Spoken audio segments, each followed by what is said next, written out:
Hello, everybody. It's Dr. Rick dropping in on you. Hope everybody is having an unbelievable start to your week. It is Monday. You know what that means? It's Money Monday. It's where we talk about money management, money generation, revenue generation, how to improve our financial situation from the front end. Wealth building Wednesday is more on the back end. What do you do with your money once you make it to generate a situation where your money begins to work for you? Money Monday is about what you do to create that stream of revenue outside of traditional jobs, or what you do with it once you work a traditional job. But uh, everything is on 10 right now on social media. All the energy is coming in, especially in the Black community. All the energy is coming in from the incident that happened in Montgomery, Alabama, uh, at the Riverfront Park, if I'm not mistaken. A brawl that took place on the pier concerning some type of boat blocking a riverboat, and the dockhand asking them to move it. Dockhand happened to be Black. They happened to be white. They jumped it. All hell broke loose, and Blacks responded. Let me be the first to say, as a person outside of what I do in business, who has had 3 decades of being directly engaged and involved in the Black community in a massive way, I am glad to see us functioning in a unified, synced mechanism to stand up for one another. And this happened because one person got in trouble. One person initially responded. The guy swimming that's mad crazy, because it also attacks a stereotype concerning Blacks. But to swim to get there, to stand in defense of another brother, was huge. But the first responder, this one brother that's looking down and there are 8 guys on one guy, and he rushes in to make it 8 on 2, is massively important. And so a lot of energy is on there. Everybody's excited. 50 million memes floating around. And I know that's where the conversation is right now. And I don't want to step on it, but I do want to take it. I think there's a difference between being excited and being inspired. And I think that we should look at it from a position of, how does it inspire us? Get excited about, because when you get excited about it, excitement has a very short shelf life. It is not very enduring. It doesn't have endurance and resilience. You get excited and you come down. When you become inspired, you hold on to what made you excited long after the excitement subsides. It becomes something meaningful to you. It becomes something that challenges you, something that encourages you, something that gives you a sense of reason and purpose. I think that what we need to look at is in the same manner that we responded and resisted the idea that you can push us around physically, we need to be doing the same thing economically. We need to be doing the same thing politically. We need to be doing the same thing socially. And I think it's important for us to stand. It's hard to resist being manhandled on a socioeconomic level when there is a wealth gap between you and the power structure of 177,000 median household wealth versus 17,000, and the gap is widening. You have to understand that you're going to have to, at some point, invest in being more capable to match your physical prowess with your economic prowess. And that's what I want to talk about today. I want to talk about the responsibility of being able to improve our ability to resist being mishandled, misused, manipulated, controlled, undervalued, underpaid, and so many other things, in the same way that we saw those people in Alabama resist being physically assaulted and attacked. I think that, yeah, we need to, there's a fun element to it because there was so much going on, but that's also like, yeah, that's right. We're not going to take that. And I think that's necessary. I think that we do need the excitement that comes with it, but I think the inspiration has to be of greater value here. And I'm just saying that because eventually we'll stop talking about this. It'll be like every other thing that came across and got viral energy, something else will replace it. Some other conversation will replace it. And I think that if you anchor it more in the realm of inspiration, then the excitement isn't what keeps it going. It's the idea that we can do the same thing economically, financially. We can become more uh, collaborative in our efforts to be financially soluble, be financially potent, to be powerful. And so that's the challenge that I want to make here.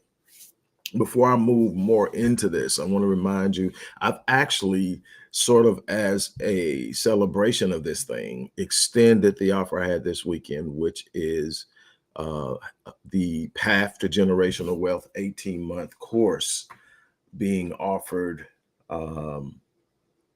at half off. So instead of the regular $26.95, it's $1347.50 for the remainder of the day. It was supposed to expire last night at 11:59, but I extended it to, first of all, today's Money Monday. Second of all, there's so much Black cohesiveness right now. I'm hoping that we can get some momentum and start talking about how we challenge the other areas, because physicality is one thing, but so much of what we experience is outside the realm of our physicality. A place where we can usually show dominance, but it's in our economic stability, in our business ownership, in our investment strategies, in those things. We can't stop gentrification, not because we're not physically strong, but because we're not economically strong, because we don't have an economic plan. So the Path to Generational Wealth course is an 18-month course. Took me 10 years to compile the information in this course and to put it together. It's normally $26.95. For the remainder of the day, it's $1347.50. But you're going to also get a number of bonuses, including the 7-day online business launch course, which is my blueprint for creating revenue streams online, what I've done for the last 13 plus years online, showing you how I've done it over and over and over again in different industries and areas to generate multiple streams of income in diverse industries. And you can do the same thing. That's going to be absolutely free. But more importantly, you have the option here of either using Afterpay or using the organization or institution sponsored installment plan, so that you don't have to pay it all up front. You can pay it in installments up to 6 months with Afterpay, and you can pay up to 12 months with the installment plan using the institution or academy sponsored installments. Or you can pay in full. If you pay in full, you get 5 sessions with yours truly, a $3,000 value at no additional charge. The links are in the description box. I'm really hoping that you guys will take advantage of this before it expires tonight. And here's why. What we are dealing with here isn't an issue of morality, although it's often presented and we often interpret it through the lens of morality. We're not dealing with morality. We're dealing with power. Power responds to the things that created or dissipated. And that is finance, that is wealth, that is the ability to resource ideas. And so when you have these unbelievable minds, but you don't have the ability to resource ideas, I've spent 30 years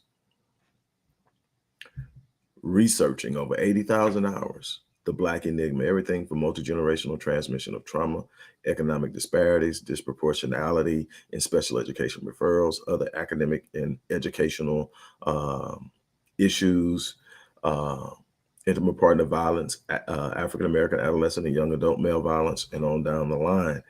And I have come up with an unbelievable amount of information that is capable of really truly shifting who we are, but it has to be financed and funded. For the most part, everything I've done has been me. 90+% of what I've done financing myself. And there have been others who have supported me along the way. And I love every last one of you, from the person who has donated substantial amounts to the person who has given $1. You mean the world to me, because you are the vote of confidence in what I do. And so I thank you for that. But there has to be a greater response. There has to be a greater level of engagement, but more on a personal level. Forget what someone like me is doing. And yes, we do need to show love and show support for people who are out there actually putting in the effort to support a group idea or a racial idea with their own genius. I think we need to really truly have a conversation about that. But we also have a more intense personal responsibility to be financially responsible, to get away from the consumer mindset, to get away from thinking that we can achieve power through symbolism. And what normally happens on a subconscious level is that when we can't have something, we will become satisfied with the symbol. So we go out and we buy things that we can't really truly afford, that we generally are pushing ourselves to the edge or going in debt to say we've arrived. We want people to see us. We out purchase, even though there's this huge wealth gap of 177,000 in median household wealth to 17,000 in median household wealth. We purchase 2 times more Mercedes Benzes than they do in a year. We spend $2 billion on Jordans, 2.5 billion, 2.3, 2.5 billion dollars on Jordans annually. We spend somewhere roughly around 573 billion between Halloween and Christmas. Somewhere along 45 billion for Halloween, 53 billion for Thanksgiving, and a whopping 470 something billion for Christmas. And we're on the last rung of the socioeconomic ladder. Consumerism is this mindset that my value is satisfied, but it's also driven by a pleasure center. They have told you that happiness is in things.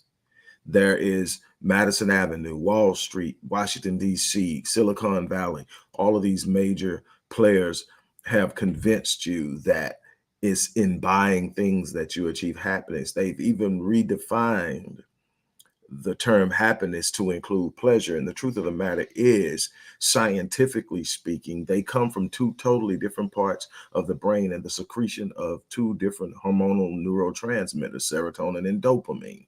I don't want to get too technical in this, but dopamine excites neurons, and a neurotransmitter transmits information from one neuron to the next. But during the process, the neuroreceptors are overexcited with dopamine. And what happens is, when a neuroreceptor is overexcited too often, or too frequently, too intensively, it starts to die. So to protect itself, it will start shutting down neuroreceptors so there aren't as many to receive the dopamine message. And what happens then is that means you've got to take twice as much of what you've been taking: gambling, pornography, shopping in the mall, buying cars, all these things that are exciting you because you're pursuing happiness in things.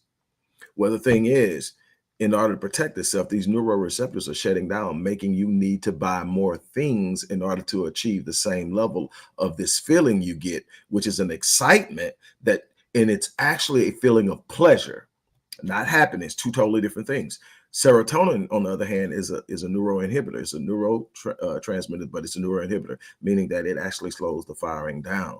It can provide balance, but it also slows the firing down. What does it do? It creates a level of calm. Some of the newer meditation people call it a Zen level. It's in religious sectors, it's called joy, but it's a level of contentment that is not responsive to situation. In other words, you can have your happiness and have a bad day. You can have your happiness and have a situation. You can have your happiness and not have the Benz. You can have the Benz and lose the Benz and still have your happiness. because it's in a level of contentment and a level of satisfaction and a level that can be sustained over time and does not drive you. Now, the same thing with dopamine that causes you to have to buy more, do more to achieve this excitement that kills these neurons. Eventually, what happens is you got to do more and more and more of it just to get the same feeling. And eventually you can't get it. And it's called what? Tolerance. And once the neuron completely dies, it's called what? Addiction. This is how you become addicted to drugs. This is how you become addicted to sex. This is how you become addicted to gambling. This is how you become addicted to pornography. This is how you become addicted to shopping and all of these other things. And you're chasing it and you're going into debt to get it. And you're making other people wealthy and making yourself miserable because guess what? You still can't get that feeling anymore. So now you're telling yourself, I can't be happy. It used to be money by itself, and money still plays a major role in divorces. But now the number one response is I'm not happy. Why? You can say it's money issues, but it's actually I can't buy enough stuff to be happy. And we've got to redefine that. We have to redefine that, but we've also it means we're going to have to shift how we think about money. See, it's not just the instruments of wealth, it's the mindset of wealth that's important as well. See, people who have a wealth mindset are looking to invest. People who have a consumer mindset are looking to buy. Two totally different things. Money is leaving you both times, both ways. One is going out to find a way to bring more money back in. The other is going away to find things that provide momentary elation that over time dwindles. That new car doesn't give you the same feeling 2 months, 3 months down the line. Why? Because number one, that excitement can't be sustained on a physiological, neurological level, but also because now the reality of what I've got to pay for it and all the other stuff starts to go off. So what you're looking for the next thing that'll give you that feeling. You done spent 80, 100, 110, $20,000 on the vehicle. This luxury vehicle that makes you stand out, that gives the appearance that you've arrived. You spent it. And now you don't have the feeling anymore. You didn't spend it with an idea of what you could do with it that might create value. You didn't spend it with, okay, and there are certain times that it may, because we are a visual people. The optics matter. You can't go out and say you're successful in certain spheres and pull up in a Toyota, despite the fact that the number one car driven by millionaires is a Toyota Camry. Why? Because the people who are driving the Toyota Camry aren't trying to impress people. They're making moves. They know how to operate. They've established a thing. But if you're trying to build your business, in order for you to present success, people will want to see, well, how I know you're successful, and how people judge success are things. I tell people all the time, success isn't your things. Your things are a result of your success. Success is this progressive movement towards a worthwhile goal. You got to ask yourself, is the goal that I'm moving to worthwhile? Is it worthy of my effort? Is it worthy of my time? Is it worthy of the money that I'm pouring into it? And if it is, then you are successful. You may not be there yet. It's not just arriving at the goal. It's not just getting the car. It's not just getting the house. It's not just hitting your financial mark. It's the progress, because every time you progress, it means you've grown. And you need to grow in the mindset of building. That's the thing that we've got to learn. So when I go back and I look at this symbolic happening of this weekend in Montgomery, I'm happy because I see Black people standing up for Black people. I see Black people saying, not on my watch. I see Black people saying, this is not your daddy's Alabama. I see the willingness to sit up and say, hey, I got time. And I'm with that. I'm with that. I am definitely with that. You cannot come up on a brother, definitely not a sister, when I'm around. It's just simply not going to happen. It's just built in me. And it's been that way. This isn't new for me. It's been that way. It's just not going to happen. But to see it happen in unison, in such force, it's like when dude threw his hat, it was like a call for everybody with Air Forces, white or Black, time to ride. And it's, I'm being a little facetious, but I'm serious as a heart attack. But here's the thing. That has to translate into the area and arena of true power. See, like when I see that, I get excited because to me, I see more than that. I see a mindset that says I'm tired. I see a mindset that says enough. I see a mindset that says that time right here. We got time. Let's do this. I see that, but then I say, okay, how can that translate into the sphere of influence that really impacts us? See, we're impacted socioeconomically. If we get into a battle where it's just throwing hands, we are usually going to win that unless we're dealing with someone who is professionally trained. And then, it all depends. We've had to fight growing up. We've had to fight to defend ourselves, defend our sisters, defend our brothers. We've had to do this. So it's actually instinctively in us. I think that we're extending it and starting to see one another as brothers more and more, which is to me also a victory. Why? Because we are constantly being fed that we're each other's enemies. So to see that is great, but I want to see it transcend into what? Into us doing things that protect us socioeconomically, advance us socioeconomically, give us the strength to be able to effectively what? Prepare and empower our children, which is the true nature of education. Education isn't simply the attainment of academic skills. Education is also the holistic part of preparation and empowerment that starts in the home. That starts with a sense of identity, a sense of self, a sense of self-awareness that builds on self-confidence, self-esteem, and allows our children to go out and not only compete in a world that's inherently hostile towards them, but to win. And that starts with our ability to produce and provide for them. It starts with ownership. We need to start owning our own businesses. We need to start building and financing residential development, residential restructuring, urban renewal within our communities with our money so that we can stop gentrification. We can stop our ancestors and our elders from losing their properties because they simply can't afford property tax. And this is happening all across the United States. And it's within our power to stop if we shift our mindset. So when I created the Path to Generational Wealth course, I created it hoping to empower my people, hoping that at some point they would see the value in literally learning that there's not some magic switch you get because you're white that gives you the insight. They have, number one, a head start. Number two, they have a culture of talking about and connecting. And the thing is, they don't have to like each other to collaborate. Their focus in mindset around relationship is different than ours.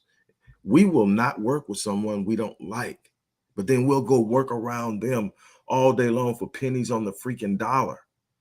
Be miserable. 85% of Americans show up to jobs they hate every freaking day. 85%. And we are a significant portion of that population. And we show up and we work with them. We can't stand them. We can't wait to get out. We've seen videos and we've seen shorts of, this woman going off about how she's got to get her head right and pretend she wants to be there and pretend. And that is so many of us, when the truth of the matter is a lot of that can change if we shift our mind and start focusing on the ways we change it ourselves. It's not their responsibility to change it for us. It's our responsibility to look inside of ourselves and say, what can I do differently? And the beautiful thing that I learned in the 10 years it took me to put this together, I've never had a problem with coming together and creating ideas to start businesses. That's been my thing. I've been good at it for a very long time. But true wealth building and all the dynamics that go in, I learned a lot in that 10-year period. And the thing I learned is all of that stuff that they have, it's accessible to us as well. Now, obviously, there's the good old boy thing where you can get the inside hookup, but you don't need the inside hookup. You need the right mindset, and you can go out and you can find ways you create it. And over time, you can create your own good old boy network where we're connecting and hooking one another up. And that has to be something else. If you see somebody that's doing something phenomenal, hook them up. Connect them. Call somebody and say, hey, you need to talk to this person. Call somebody and say, if you need this done, that person does it. We need to start doing that more and more and more and more. Instead of critiquing Black businesses so heavily, we need to understand the challenges that Black businesses face so that we can understand how we may be able to facilitate better customer service, facilitate, because the business and client and customer relationship is complex. The more information a business has, customer intel, customer intelligence, the more a business has, the better experience they can give. But you got to understand, because we don't own anything on a vertical level, it's hard for us to have better pricing. See, vertical economics says I don't only operate on the retail level. I operate on the distribution and the manufacturing level. Why is that important? Because if I operate on the manufacturing and the distribution level, I control the prices at the retail level. So that means I can give breaks to Black businesses that will allow them to compete financially with larger businesses, white businesses, Asian businesses. One of the reasons why Blacks make up 96% of the revenue in the beauty supply industry, but only own 3% of the businesses, is because manufacturing and distribution is primarily dominated by what? Asians. So what happens? Even when you decide, man, I'm gonna go into the beauty supply business, you open up your shop, you're getting charged 3 or 4 times what your Asian counterpart is getting charged. And then they are what? Pricing you out of the business. That's why you don't see those businesses stay open long. It's simple mathematics. We have to become more involved. We have to become more aware. We've got to be willing to put the same energy into the mental and financial and socioeconomic element and component as we were in the physical element of what took off in Alabama. We need to take that as inspiration and not just bathe in the excitement of it for a temporary time, and then it just moves in the wayside and we're on to the next thing. We need to look up and sit up and say, what is it symbolic of? What can we take away from this? What should we be using? How do we translate it into other areas of existence in our lives so that we can become more powerful, so that we can become a force to be reckoned with, so that we can make our presence felt? That is the question. So again, my challenge today is, hey, we have way more capacity to do far more than what we're doing. Shout out to the brothers that stood up for that young man who was simply doing his job. Um, I am also, I have been on record as being extremely critical of law enforcement. I have made some allies within law enforcement to work with families in the communities in certain cities across, including the city in which I operate in. And I know that there are people in those organizations who care, but I know what I've also seen over the course of my life and what I've seen happen to my brothers. So I've been very critical. But what I will say is I saw just as many white people, if not more, handcuffed as I did Blacks. And so I'm going to acknowledge that, because I believe acknowledging the truth is a part of what creates credibility. It's also what creates trust along the lines of making some things happen. Um, and so, again, I'm excited about what we can possibly do with the energy that's created here if we can translate that energy into inspiration versus excitement. And so that's my thing, man. Let's take this and turn it into something else. Again, finally, once again, as a celebration of what took place this weekend, also as a celebration of this being Money Monday, I extended the weekend special where we took the Path to Generational Wealth course, this thing that took me 10 years to build. That's an 18-month course. I mean, it is everything A to Z in wealth building. I mean, I took their minds and I picked their minds, and it took years, because number one, it took several years to start to get them to even agree to communicate with me. But I didn't stop. Be resilient in pushing your passion and your dream. If you believe that something gonna happen, don't you take no as a final answer. You go until you get the yes. Trust me, I've had to do it multiple times, but I am so thankful that I didn't quit, that I didn't say, man, I'm not doing this. I'll figure it out and I'm gonna do what I do. I wanted it, and I wanted it for a reason. And I have gotten to that, and I put it out there. It's there. And it's worth way more. It's worth more than any college course you can take right now, because if you can master 20% of what's in this course, it will change your life. And it would allow you to teach other people and change their lives. And that's what I want to see happen. So on that note, look, I'm gonna get ready to get off here. I could talk about this all day long. So I'm gonna get off. But again, if you want to get it half price, there are a couple of ways you can do it. You can do it through Afterpay, or you can pay in full on the same link as Afterpay. But if you pay in full, you get 5 sessions at no additional charge, 5 sessions with yours truly. So I'm going to walk you through the beginning stages of getting through this, get an idea of where you're at, get you set up, really truly work through some things and get you on the right path. If you've never worked with me before, just go check out some of my content and imagine the energy that goes into my message, the energy that goes into the way that I challenge, the way that I teach, the way that I move, the problem solving that I do. And I say all of that energy is pointed solely towards you and only you and what you're dealing with. And imagine what can come out of that. I have an unbelievable success rate in working with people one-on-one. I'm one of the best, and I do it internationally. So again, if you want to pay in full, the whole 1347.50, that's what you get. But if you want to pay in installments, you can use Afterpay and break it down into either bi-weekly, 4 bi-weekly installments, or as much as 6 months, depending on what you qualify for.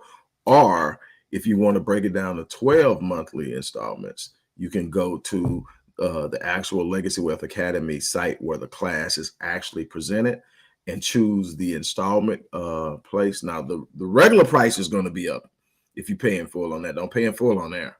But the installments will you can click installments and it'll tell you how to do it. So you can do either of those ways. But if you pay in full, the 1347, you get the 5 sessions with me, and that's a $3,000 value in and of itself. So that's that. I hope that I've helped you. I hope that I've given you something to think about. Look, if you believe in what you've heard today, if you believe that it may help somebody, share it. Click the like button. And if you're on a channel in which you can just subscribe. On that note, look, I'm out here. As I always say, I live my life on full so that when I leave this place, I die on E. I challenge you to do the same thing. On that note, I'm out of here.